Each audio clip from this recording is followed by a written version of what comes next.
Use your feeling to know best possible future. Yes, consciousness is omnipresent, not only across space but also across time, which means that consciousness exists in simultaneous time where the past and future exist together in the present with the present. In consciousness, there is only one moment in time, and that is the eternal now. The past and future exist as probable events that are happening right now in the mental plane. The physical plane is where events in the mental plane move in and out of manifestation as you travel through physical time. The difference between the dream world and the physical world is that events taking place in the physical world are linear in sequence, which means there is a logical progression from one event to the next without breaking continuity.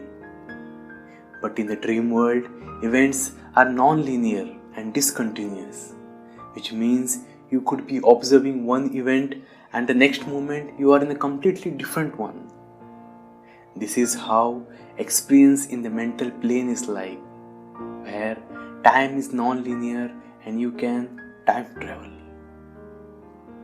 Intuition works in a way where you connect your consciousness to an alternate possible universe by focusing on particular choice. That alternate universe that exists in a probable future of yours vibrates at a particular frequency. You sense that frequency with your feeling. If that alternate state of the universe is a desirable one for you, the feeling you will get will be desirable, which means that you are knowing ahead how you would feel if you were in that universe. This is how your spirit tells you good choices.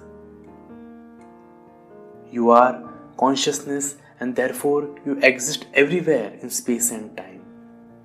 Messages from your intuition about possible future events is really feedback from your alternate self in an alternate universe. It is like you from the future telling you in the present how you will feel about the choices you already made. Therefore, we are given no excuses for making choices without knowing ahead what the consequences will be. After all, our spirit knows everything, and so every experience we have is a chosen one.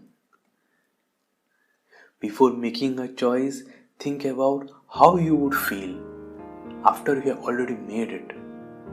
The key thing is to judge by how it feels and not how it looks or sounds.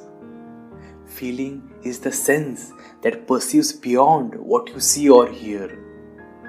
Even when something looks right, sounds right, or logically seems right, but yet it somehow feels a bit off, then learn to trust your feeling and find out what's not right. There is something you probably overlooked, and your logical mind may catch up when you explore what needs refinement. Your feeling is your vibration.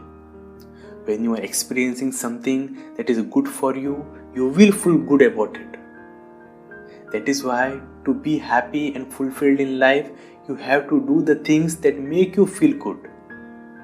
When you do things that the world says is good for you, looks good, sounds good, and even seems good in a logical way, but yet it doesn't feel good, you will be dissatisfied, empty and disillusioned.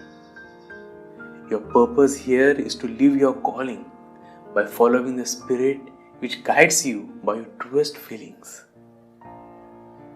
When you have several choices in mind that feel good to you, find the one that feels right. You may have to try them one at a time in order to really know which one resonates with you the most. Remember that your spirit guides you to make the best choices in every moment, which means what feels best now may not feel best later, or what doesn't feel best now may feel best later. So Don't be confused about how your feelings change from time to time. Simply think about how you really feel and do it. By using feeling as a guideline, you can also alter your perception about the way things look to you and sound to you. What looks and sounds good at first no longer looks and sounds the same way when you follow your feelings. What didn't look and sound good before may now look and sound good when influenced by your feelings.